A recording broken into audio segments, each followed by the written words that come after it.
Everyone, तो आज हम लोग स्मिथ ट्रिगर के बारे में पढ़ने वाले हैं कि स्मिथ ट्रिगर होता क्या है और हम स्मिथ ट्रिगर को हमारे इलेक्ट्रॉनिक सर्किट्स में कहाँ यूज़ करते हैं। ठीक है, तो स्मिथ ट्रिगर क्या है? ये एक कंपैरेटर सर्किट है जिसमें आपने हिस्टेरेसिस पढ़ा होगा, तो जिसमें हिस्टेरेसिस इम्प्लीमेंट होता है और हम ये स्मिथ ट्रिगर क्यों यूज़ करते हैं? जो हमारे सर्किट ऑपरेशन में अनवांटेड ट्रिगरिंग होती है ना, उसको रेस्ट्रिक्ट करने के लिए। क्या है स्मिथ ट्रिगर? ये एक कंपैरेटर सर्किट है जो हिस्टेरेसिस इम्प्लीमेंट करता है अनवांटेड ट्रिगरिंग को अवॉइड करने के लिए। So Schmitt trigger is a special type of comparator circuit with hysteresis implemented use to avoid unwanted triggering. ठीक है, ये हमारा स्मिथ ट्रिगरिंग। और स्मिथ ट्रिगरिंग क्या है? जैसे हमने देखा कि ये स्पेशल टाइप ऑफ कंपैरेटर है, तो इसको हम लोग रीजनरेटिव कंपैरेटर भी बोलते हैं। क्या बोलते हैं? Regenerative comparator. तो जो ऑप एम्प स्मिथ ट्रिगरिंग है वो दो टाइप के रहते हैं, एक इन्वर्टिंग स्मिथ ट्रिगर और एक नॉन इन्वर्टिंग स्मिथ ट्रिगर। तो हम लोग दोनों को डिटेल में देखेंगे कि inverting op amp Schmitt trigger क्या होता है और non inverting op amp Schmitt trigger क्या होता है। तो inverting op amp Schmitt trigger में क्या होगा कि हमारा दो साइड्स रहते हैं इन्वर्टिंग में। तो नॉन इन्वर्टिंग, ये इन्वर्टिंग है, ये नॉन इन्वर्टिंग है। तो हम लोग एक साइड को इन्वर्टिंग स्मिथ ट्रिगर है तो नॉन इन्वर्ट को ग्राउंड कर देंगे, और नॉन इन्वर्टिंग स्मिथ ट्रिगर है तो हम इन्वर्टिंग जो इनपुट है, दो इनपुट रहते हैं ना हमारे ऑप एम्प में, दो इनपुट रहते हैं। एक इन्वर्टिंग इनपुट होता है जिसके आगे माइनस साइन होती है, और एक नॉन इन्वर्टिंग इनपुट होता है जिसके आगे प्लस साइन होती है। इन्वर्टिंग इनपुट क्या करता है? इन्वर्टिंग इनपुट हमारे इनपुट को 180 डिग्री से इन्वर्ट करता है और फिर वो आउटपुट में देता है, और नॉन इन्वर्टिंग इनपुट इन्वर्ट नहीं करता। ठीक है, तो यही हमारा इनपुट यहाँ हम दो है। तो इन्वर्टिंग इनपुट में क्या, इन्वर्टिंग स्मिथ ट्रिगर में क्या होगा? हमारा जो इनपुट रहेगा वो इन्वर्टिंग रहेगा, तो नॉन इन्वर्टिंग एंड यहाँ पे हम लोग ग्राउंड कर देंगे, और जो नॉन इन्वर्टिंग इनपुट है उसमें हम इन्वर्टिंग एंड को ग्राउंड करेंगे, और नॉन इन्वर्टिंग इनपुट हम लोग हमारे स्मिथ ट्रिगर में, ऑप एम्प स्मिथ ट्रिगर में देंगे। समझ आ रहा है? तो अब हम लोग सबसे पहले देखेंगे इन्वर्टिंग इनपुट। तो इन्वर्टिंग इनपुट, ये जो आपको डायग्राम दिख रहा है ये वाला, ये हमारा इन्वर्टिंग इनपुट है। ठीक है, तो इन्वर्टिंग इनपुट यहाँ पे हम लोग, इसमें क्या होगा? इन्वर्टिंग इनपुट में जो रेफरेंस वोल्टेज है वो ऑटोमेटिकली हम लोगों को आउटपुट में मिलेगा। क्या मिलेगा? Reference voltage. तो ये जो आप लोगों को दिख रहा है ये फीडबैक, ये कौन सा एंड है, कौन सा इनपुट है? Non inverting input. ये हमारा फीडबैक नहीं है, ये जो आपको दिख रहा है ना कि आउटपुट से ये हमारे इनपुट में जा रहा है, ये हमारा, ये फीडबैक वोल्टेज नहीं है। ये क्या है? ये वोल्टेज, रेफरेंस वोल्टेज को जनरेट करा है नॉन इन्वर्टिंग टर्मिनल पे। देखो, ये हमारा इनपुट टर्मिनल है और ये भी इनपुट टर्मिनल है, और ये वाला हमारा स्मिथ ट्रिगर कौन सा है? इन्वर्टिंग। तो हम लोग नॉन इन्वर्टिंग एंड को ग्राउंड किया हमने, और इन्वर्टिंग एंड का एक एंड हमने आउटपुट पे दिया। पर इसका मतलब ये नहीं कि ये फीडबैक है, हम लोग फीडबैक देते हैं ना आउटपुट टू इनपुट, पर ये फीडबैक नहीं है। ये क्या है? ये रेफरेंस वोल्टेज को जनरेट कर रहा है नॉन इन्वर्टिंग टर्मिनल पे। ये वी नॉट जो है ये हमारा आउटपुट वोल्टेज है, और ये प्लस वीसीसी और माइनस वीसीसी, ये दोनों क्या है? हमारे सप्लाई वोल्टेज है। तो ये सप्लाई वोल्टेज हम लोग देते हैं हमारे ऑप एम्प को ऑपरेट करने के लिए।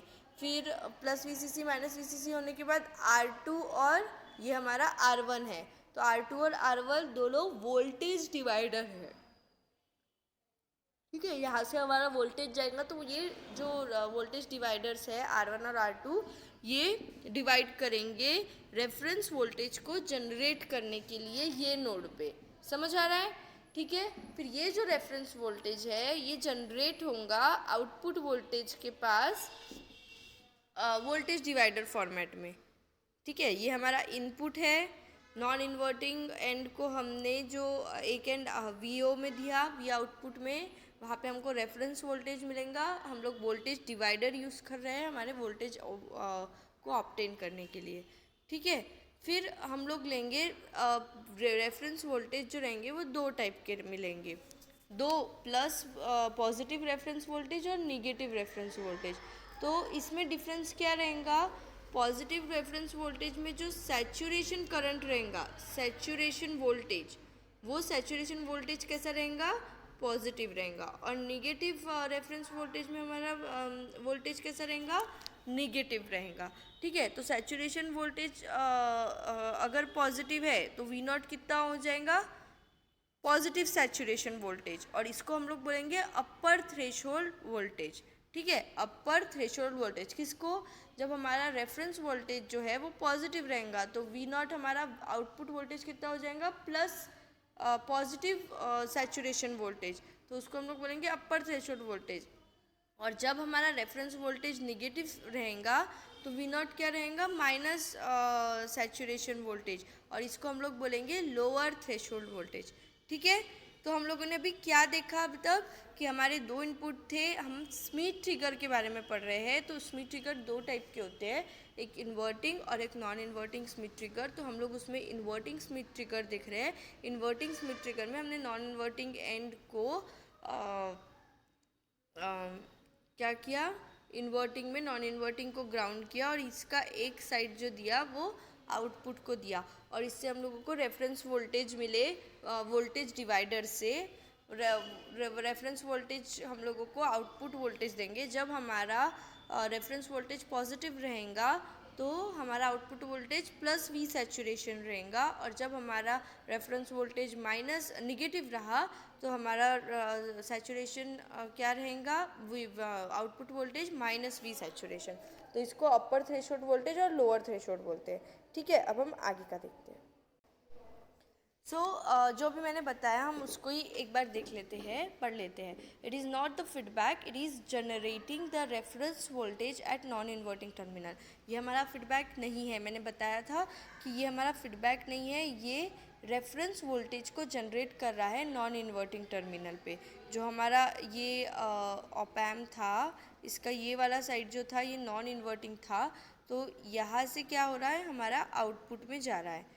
तो ये क्या कर रहा है, ये फीडबैक नहीं दे रहा है, ये रेफरेंस वोल्टेज को जनरेट कर रहा है। ठीक है, सो वी आउटपुट हमने किससे मेजर किया था, वी नॉट से। तो V naught is the output voltage plus VCC and minus VCC are supply voltage in order to operate the op-amp, and R1 and R2 are voltage divider network which is used to generate reference voltage at this node। ठीक है, मैंने diagram में बता दिया था V plus VCC minus VCC क्या है, R1 R2 voltage divider है और वो कहाँ थे। ठीक है, so this reference voltage will be generated by using output voltage and voltage divider format. ये रेफरेंस वोल्टेज किसके वजह से जनरेट होगा, आउटपुट वोल्टेज और वोल्टेज डिवाइडर से। तो रेफरेंस वोल्टेज की वैल्यू क्या आ गई, plus positive reference voltage is equal to V naught upon R1 plus R2 into R2, है ना। तो V नॉट क्या हो जाएगा, पॉजिटिव रेफरेंस वोल्टेज में plus V saturation, saturation positive saturation voltage. ठीक है, तो हमारा रेफरेंस वोल्टेज क्या हो जाएगा, पॉजिटिव सैचुरेशन, मतलब saturation voltage upon R1 plus R2 into R2, और माइनस V रेफरेंस वोल्टेज क्या हो जाएगा, माइनस V सैचुरेशन वोल्टेज। तो minus V saturation voltage upon R1 plus R2 into R2, जब और हमारा यहाँ पे सैचुरेशन कैसा रहेगा, निगेटिव। तो जब हमारा रेफरेंस वोल्टेज जो है वो पॉजिटिव रहेगा तो V नॉट कैसा रह जाएगा, पॉजिटिव सैचुरेशन वोल्टेज, और इसको हम लोग बोलेंगे अपर थ्रेशोल्ड वोल्टेज। और माइनस V रेफरेंस अगर निगेटिव रहा तो सैचुरेशन वोल्टेज कैसा रहेगा, output voltage minus V saturation, और इसको हम लोग बोलेंगे लोअर थ्रेशोल्ड वोल्टेज। ठीक है, so plus V reference is for the positive saturation when V naught is equal to plus V saturation and is called as upper threshold voltage, and minus V reference is for minus negative saturation when V naught is equal to minus V saturation and is called as lower threshold voltage। ठीक है, तो ये हमारा था inverting Schmitt trigger. अभी Schmitt trigger के कितने types देखे हमने, दो टाइप, इन्वर्टिंग और नॉन इन्वर्टिंग। तो नॉन इन्वर्टिंग भी ऐसे ही है, पर उसमें इन्वर्टिंग एंड जो है उसको हम ग्राउंड करेंगे। ठीक है, और इन्वर्टिंग में क्या किया था, नॉन इन्वर्टिंग एंड को हमने ग्राउंड किया था। समझ आ रहा है, अभी हम इन्वर्टिंग एंड को ग्राउंड करेंगे। तो हम लोग अभी देखते हैं नॉन इन्वर्टिंग स्मिथ ट्रिगर। ये जो हमारा एक सर्किट डायग्राम आप लोगों को दिख रहा है, एक मिनट, ये एक मिनट, पूरा आ ही नहीं रहा।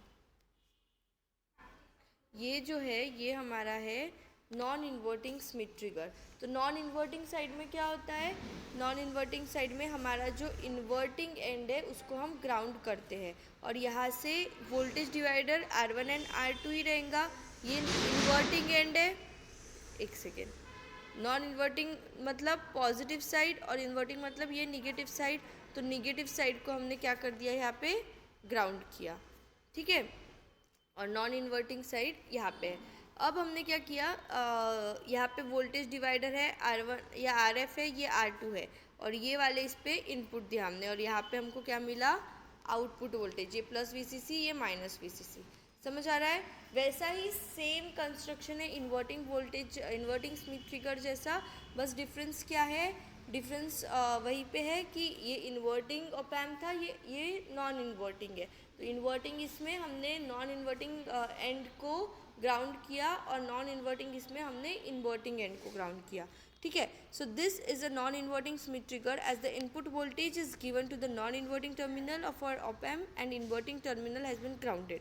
तो क्या किया हमने, नॉन इन्वर्टिंग स्मिथ ट्रिगर है तो इनपुट वोल्टेज हमने कहा दिया नॉन इन्वर्टिंग एंड पे, है ना, और जो हमारा इन्वर्टिंग एंड है ऑप एम्प का उसको हमने ग्राउंड कर दिया, ठीक है। और इन यहाँ से ये रेफरेंस वोल्टेज, ये फीडबैक नहीं वोल्टेज नहीं है, ये कौन सा है, रेफरेंस वोल्टेज है। R1 एंड R2 क्या है, वोल्टेज डिवाइडर है, जैसे हमने पहले इसमें देखे थे R1 एंड R2, यहाँ पे भी वोल्टेज डिवाइडर है, RF रेफरेंस रेजिस्टेंस है और रेफरेंस वोल्टेज है। तो हम लोगों ने पहले देखा था इन्वर्टिंग एंड में अपर थ्रेशोल्ड वोल्टेज और लोअर थ्रेशोल्ड वोल्टेज, तो अभी हम नॉन इन्वर्टिंग एंड में देखेंगे। यहाँ पे हम लोग आउटपुट नोट करेंगे V0। तो अभी हम लोग यहाँ पे नोट करेंगे कि अपर थ्रेशोल्ड वोल्टेज और lower threshold voltage non inverting and में कैसे होंगे, ये इनपुट इंटू R2, तो ये R2/R1 into plus V saturation upper threshold voltage के लिए, तो V सैचुरेशन इंटू R2/R1 हो गया। और लोअर थ्रेशोल्ड वोल्टेज क्या हो जाएगा, R2/R1 into minus V saturation, क्योंकि ये क्या था, इसका जो रेफरेंस वोल्टेज था वो निगेटिव था, इसलिए हमको आउटपुट क्या मिलेगा, लोअर थ्रेशोल्ड वोल्टेज में माइनस V सैचुरेशन, है ना। तो यहाँ पे हमारा जो लोअर थ्रेशोल्ड वोल्टेज है वो हो जाएगा minus V saturation into R2/R1। तो हिस्टेरेसिस कैसे आ जाएगा, यहाँ पे हिस्टेरेसिस आ जाएगा voltage upper threshold voltage minus lower threshold voltage. तो अपर थ्रेशोल्ड वोल्टेज कितना है हमारा, V saturation into R2/R1 minus lower threshold voltage minus V saturation है, तो माइनस माइनस प्लस हो जाएगा, minus V saturation into R2/R1, तो ये हो जाएगा 2V सैचुरेशन इंटू R2/R1, ठीक है। तो ये क्या है, हमारे नॉन इन्वर्टिंग स्मिथ ट्रिगर का हिस्टेरेसिस, और इसका एक हिस्टेरेसिस लूप भी बनता है, ठीक है। तो आज हम लोगों ने क्या देखा, स्मिथ ट्रिगर में बारे में पढ़ा, स्मिथ ट्रिगर के दो टाइप्स देखे, inverting Schmitt trigger, non inverting Schmitt trigger, उसका थोड़ा सर्किट डायग्राम देखा और उसमें रेफरेंस वोल्टेजेस की वैल्यू देखी, पॉजिटिव रेफरेंस वोल्टेज डालने पर अपर थ्रेशोल्ड वोल्टेज कैसे मिलता है और निगेटिव रेफरेंस वोल्टेज डालने पर लोअर थ्रेशोल्ड कैसे मिलता है। आई होप आप लोगों को ये लेक्चर समझ आया होगा। Thank you.